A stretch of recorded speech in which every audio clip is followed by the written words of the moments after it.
እዚ ኣፎት ሚድያ እዩ ጥዕና ሃበልና ብዝተፈላለየ ቦታን ኩነታትን ኮይንኩም ትሕዝቶና ትከታተሉ ክቡራንን ላይክ ሼር ሰብስክራይብ ምግባር ስለትከታተሉና ምስጋና ንዕዙዝ እዩ ናብ ዋናው ሓበሬታት ሰዓት ከነሰጋግረኩም ብጸለምቲ ሓድሽ ወራሪ ፍጸም ከም ዘሎ ተፈሊጦም ብኻልእ ወገን ኣዘዝቲ ሰራዊት ኣብ ስምዕ ከም ዝበጽሑን እናተሓበረ እዩ ናብ ኤርትራ 50,000 ሰራዊት ከም ዝሰግር ድማ ይግለጸሎም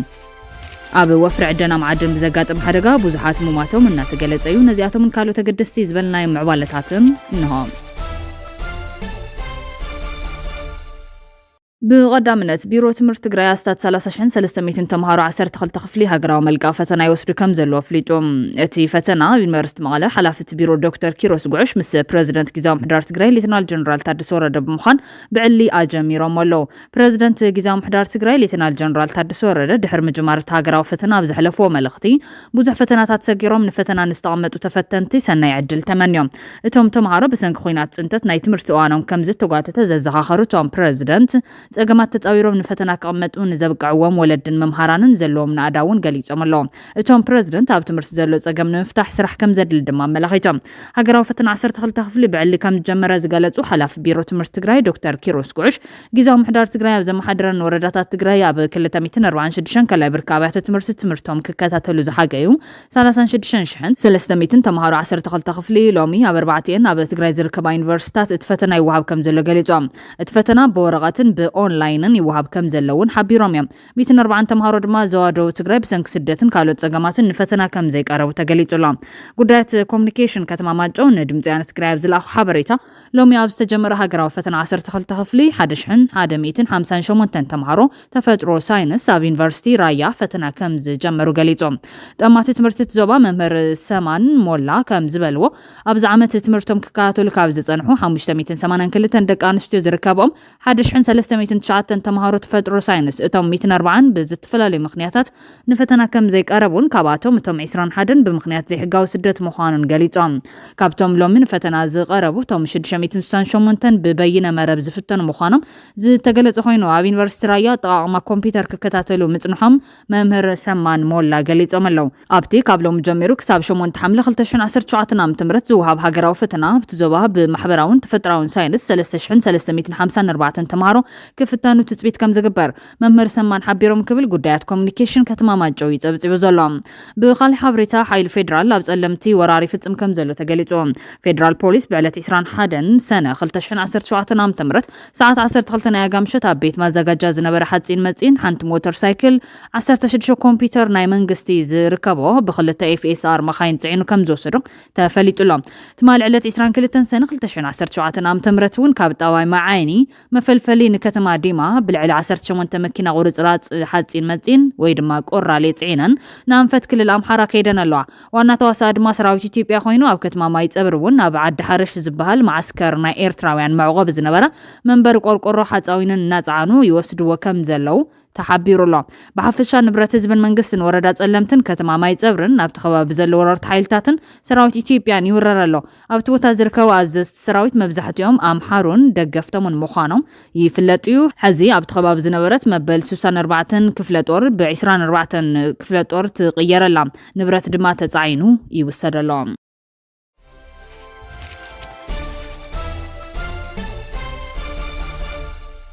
ግብጽ ግድብ ኣባይ ሕጽረት ማይ ከም ዘስዕበላ ተነዝሖ ወረ ብሳይንሳዊ መረዳእታ ዝተደገፈ ኣይኮነን ክትብል ኢትዮጵያ ነጽጋቶላ ግድብ ኣባይ ሕጽረት ማይ ከም ዘስዕበላ ጌራ ግብጽ ተነዝሖ ዘላ ወረ ኣብ ሳይንሳዊ መረዳእታ ዘይተመስረተ ተራኽ ሚድያ ምዃኑ ተመራማራይ ርክብ ኢትዮጵያን ዓረብን ምክትል ፕሬዝዳንት ቻነል ኪንግ ኦፍ ኣባይን ዛሂድ ዛይዳላን አልሐረሪ ገሊጾም ዛሂድ ዛይዳን አልሐረሪ ንጋዜጣ ፕላስ ክፍሊ ዓረበኛ ከም ዝገለጽዎ ኣብ ግብጽ ዓብይ ግድብ ህዳሴ ኢትዮጵያ ሕጽረት ማይ ከስዕብ እናተባሃለ ዝንዛሕ ወረ ኣብ ሳይንሳዊ መረዳእታ ተመስረተ ጥራሕ ዘይኮነስ ዝተጋነነ ተራኽ ሚድያ ኢሎም ዛሂድ ኒዲን ፋካልቲ ኢንጂነሪንግ ፕሮፌሰር ግድባት ኣብ ዩኒቨርሲቲ አይን ሸምስን ዶክተር ሳሚህ አርሚየነስን ጸሪሖም ከም ዝገለጽዎም ግብጽ ዓብይ ግድብ ህዳሴ ኢትዮጵያ ብዝፈጥሮ ስጋት ስነት ፍሰት ማይ ኣይኮነትን ምኽንያቱ እቲ ግድብ ናይ ኤሌክትሪክ ብምዃኑ ኢሎም እቲ ግድብ ተርባይናት ኤሌክትሪክ ድሕሪ ምሽክርካሩ ነቲ ማይ ከይተረፈ ናብ ተፈጥራዊ ፍሰቱ ስለ ዝምልስ ምዃኑ ተዛሪቦም ዛሂድ ግብጽ ብርክት ዝበሉ ምንጭታት ማይ ከም ዘለዎ ሓቢሮም ኣለዉ እቲ ሃገር ካብ ኢትዮጵያ ዝበለ ዝገልጽ መማረጽታት ማይ እንታለዋውን ወርያ ወረት ነዝሕ ዘላ ኢትዮጵያ ሩባ አባይ ንከይተልምዕ ንምግባር ምዃኑ ገሊጾም ኣለዉ ትርኽቲ ሚድያ ካብ ምግናን ኣብ መረዳእታ ዝተመስረተ ክኸውን ከም ዘለዎ ድማ ሓቢሮም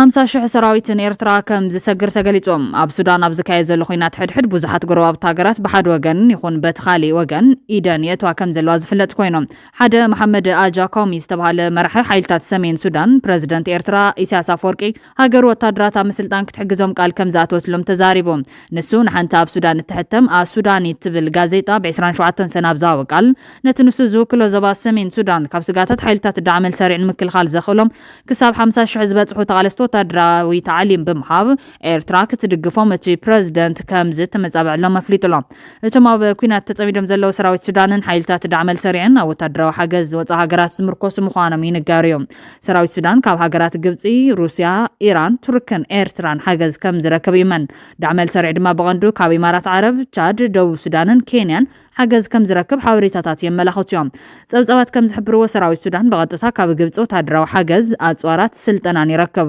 መራሒ ሓይልታት ዳዕመል ሰሪዕ ጀነራል መሐመድ ሐምዳን ደጋሎ ኣብ ጥቅምቲ 2024 ንግብፅን ኢራንን ሰራዊት ሱዳን ብምድጋፈን ብትርኾኒ ንምንባር ይዝከር ኢራንን ሩስያን እውን ሰራዊት ሱዳን ደገፍ ከም ዝገብራ ዝግለጽ ኮይኑ ኢራን ጽዕነት ኣጽዋርን ድሮናትን ከም ዝሰደደት ይግለጽ እዮም ብዘይካዚ ሰራዊት ሱዳን ካብ ሩስያ ነፈርቲ ውግእ ዝርከብ ወታደራዊ ቀረብ ከም ዝረኸበ ይግለጽ ሰበስልጣን ሱዳን ካብ 2024 ጀሚሮም ናብ ሞስኮ ብዙሕ ግዜ ብምብጻሕ ኣብ ምዕማቕ ዝምድናን ምትሕግጋዝን ኣብ ዝምልከት ከም ዝተዛተዩ እውን ይፍለጥ እዮም ሩስያ ነቲ ሰራዊት ምድጋፍ ዝወሰደቶ ስጉምቲ ምስቲ ሞስኮ ኣብ ገማግም ቀይሕ ባሕሪ ሱዳን መደበር ሓይሊ ባሕሪ ንምሓዝ ትገብሮ ዘላ ጻዕሪ ዝተኣሳሰር ኮይኑ ካብ 2017 ጀሚራ ክትከታተሎ ጽንሕት ምዃኑ ድማ ይፍለጥ ኣብ ነሐሴ 2024 ሱዳን ሌተናል ጀነራል ያሲር አልዓጣ እቲ ሰራዊት ነቲ መደበር ሓይሊ ባሕሪ ንምቋም በኣምሳያ ወታደራዊ ደገፍ ሞስኮ ምዃኑ ተኣሚኑ እዮም ኣብ ለካቲት 2025 ሚኒስተር ጉዳያት ወጻኢ ዓሊ ዮሱፍ ድማ ሱዳን ነቲ ሩስያ መደበር ሓይሊ ባሕሪ ንምቋም ዘቕረበት ሕቶ ዝስማዕማዕ ስምምዕ ከም ዝፈረመት ኣፍሊጡ ነይሩ ብዘይካዚ ኢራን ናብ ገማግም ቀይሕ ባሕሪ ሱዳን መደበር ሓይሊ ባሕሪ ንምሓስ እውን ትጽዕር ምዃና ዘይተረጋገጹ ጸብጻባት ዘመልክቱ ኮይኖም ሱዳንን ኢራንን ግን ነዚ ኣባህላ ይነጽግኦ እየን ብኻሊእ ወገን ቱርኪ ኩናት ሕድሕድ ሱዳን ንምቁራጽ ዘተኽግበር ብተደጋጋሚ እኳ ተጸውዐት ሰራዊት ሱዳን ግን ነተን ኣብ ቀረባዋን ኣብ ካርቱም ንዝረኸበቶ ዓወት ወሰንቲ ዝኾና ቲቢቱ ዝዓይነተን ድሮናት ቱርኪ ከም ዝተጠቐመ ይግለጽ እዮም ኣብቲ ዞባ ካብ ዘሎ ሃገራት ድማ ኤርትራ ሰራዊት ሱዳን ኣብ ካርቱምን ካልኦት ከባቢታትን ሃገር ንዝረኽቦ መኽሰባት ኢድ ከም ዘለዋ ክስማዕ ጸኒሑ እዮም ኣብ ርእሲኡ ነቶም ኣብ ጎኒ ሰራዊት ሱዳን ተሰሊፎም ዝዋግኡ ዘለዉ ጉጅለታት ሱዳን ኣብ ምዕላም ተሳትፎ ከም ዝጸንሐ ይግለጽ ኣስመራ ብዛዕባ እዚ ጉዳይ ዝበለቶ እኳ እንተዘይሃለወ ገለ ዕጡቓት ጉጅለታት ሱዳን ግን ካብ ኤርትራ ኣጽዋር ከም ዝተቐበሉ ከይተረፈ ተኣሚኖም ኣለዉ እቲ ኣቦ ወንበር ላዕላ ቤት ምኽርን ኣዛዚ ሰራዊት ሱዳንን ጀነራል ዓብደልፋታሕ አልቡርሃን ዝሓለፈ ሚያዝያ ናብ ኣስመራ ብዝበጽሐሉ ኣጋጣሚ ኤርትራ ንዝሃበቶ ደገፍ ኣመስጊኑ እዩ ኣስመራ እንታይ ዓይነት ደገፍ ከም ዝሃበቶ ግን ዛጊድ ብንጹር ኣይተገለጸን ዘሎ ኣብዚ ቀረባ እዋን ዝተፈላለዩ ኣዘዝቲ ሰራዊት ሱዳን ኤርትራን ዝገበረትሎም ደገፍ ከመስግኑ ተሰሚዖም ነይሮም ብመሰረት ሓበሬታ መሐመድ አጃኮሚ ኣብቲ ጋዜጣ ሱዳን ኣብ ዝሃቦ መግለጺ ፕረዚደንት ኤርትራ ኢሳያስ አፈወርቂ ካብቲ ንግዛታት ሰሜናውን ሩባ ኒልን ዝሓቆፈ ሰሜናዊ ዞባ ንዝመጹ 50,000 ተቓለስቲ ምዕቡል ወታደራዊ ስልጠና ክህቦም ይብል ኣጃኮም ወሲኹ ዕላማ ናይቲ ስልጠና ንሰሜናዊ ዞባ ካብ ዝኾነ ሓደጋ ንምክልኻል ኮይኑ እቲ ስልጠና በብእብረ ክፍጸም ምዃኑ ገሊጹሎም እዚ ብመሐመድ አጃኮም ዝምራሕ ጉጅለ ሰሜናዊ ሓይሊ ሓደ ካብቶም ኣብ መላእ ሱዳን ዝርከቡ ሓያል ዕጡቓት ጉጅለታት ኮይኖም ኣብ 2020 ብጁባ ምስ መሰጋገር መንግስቲ ስምምዕ ምክፍፋል ስልጣንን ሰላምን ዝፈረሙ ኮይኑ መብዛሕትኦም እዞም ጉጅለታት ድማ ሕዚ ኣብ ጎኒ ሰራዊት ሱዳን ተሰሊፎም አንጻር ዳዕመል ሰሪዕ ይዋጉሎ ዋላ እኳ ብወግዕ ዝግለጽ እንተዘይኮነ ኤርትራ ካብ ምዕራብን ምብራቕን ሱዳን ዝመጹ ሓያል ዕጡቓት ጉጅለታት ከም ዝሰልጠነት ይንገር እዮም እቲ ኣብ ሚያዝያ 2023 ኣብ መንጎ ሰራዊት ሱዳንን ሓይልታት ዳዕመል ሰሪዕን ዝጀመረ ኩናት ሕድሕድ ሱዳን ከበድ ሰብኣዊ ቅልውላው ሞትን ምፍንቓልን ሲቪላት ዘስዓበ ኮይኑ ምትእትታው ዝተፈላለዩ ሃገራት ንምፍታሕ እቲ ኩነታት ከም ዝሓላለኾ ተንተንቲ ይገልጹ